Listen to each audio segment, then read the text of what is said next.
Welcome back to Factful Finance, where we empower you to take control of your financial future. Let's jump right in.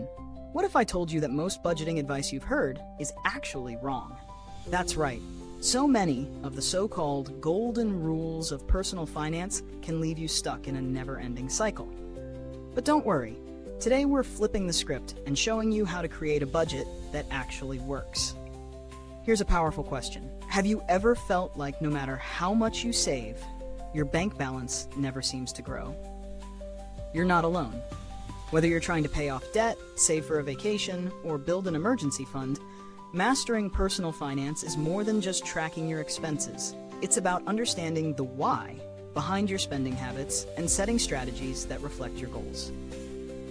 Now, before we dive deeper, remember, this content is for educational purposes only. Always consult a certified financial professional for advice tailored to your situation.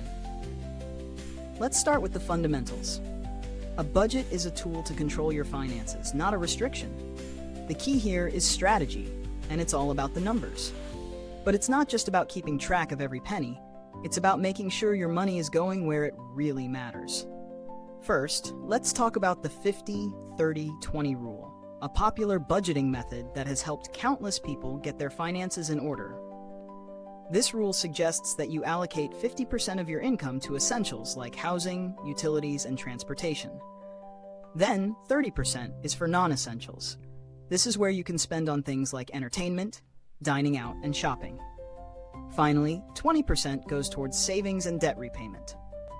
But here's the catch. The 50-30-20 rule works for some, but not everyone. Your personal finance situation may require adjustments. For instance, if you're paying off student loans or saving for retirement, your savings category might need to be more than 20%. The same applies to your essentials. Living in a high-cost area might mean that 50% just isn't enough. Let's look at a real-world example. Meet Emma. Emma's monthly income is $4,000. She follows the 50-30-20 rule, allocating $2,000 to essentials, $1,200 to non-essentials, and $800 to savings. But Emma realizes her non-essential spending is creeping higher, and she's not putting enough into her emergency fund. So she shifts things around, cutting back on dining out, canceling a subscription service she barely uses, and increasing her savings allocation. This simple tweak has helped Emma boost her emergency fund by $3,000 in just 3 months. But budgeting isn't just about cutting back, it's about smart money management. We need to talk about tracking your spending. Yes, it's tedious, but this step is non-negotiable. You might be surprised by where your money is going. Tools like Mint or YNAB, You Need a Budget, can help you stay on track by categorizing your expenses and highlighting where you can cut back. It's important to monitor your spending daily, so you can make adjustments before it's too late. Speaking of adjustments, let's talk about the psychological side of budgeting. It's not just about numbers, it's about mindset. Research shows that we're far more likely to overspend when we're emotionally invested in something, like a shopping spree after a stressful week. So, to help combat this, set clear financial goals. Whether it's paying off credit card debt or saving for a down payment, knowing why you're budgeting gives your money purpose and keeps you motivated to stick to the plan. Want to take this further? Let's talk automation. Set up automatic transfers into savings or investment accounts as soon as your paycheck hits. This makes saving effortless, and if you don't see the money in your account, you're less likely to spend it.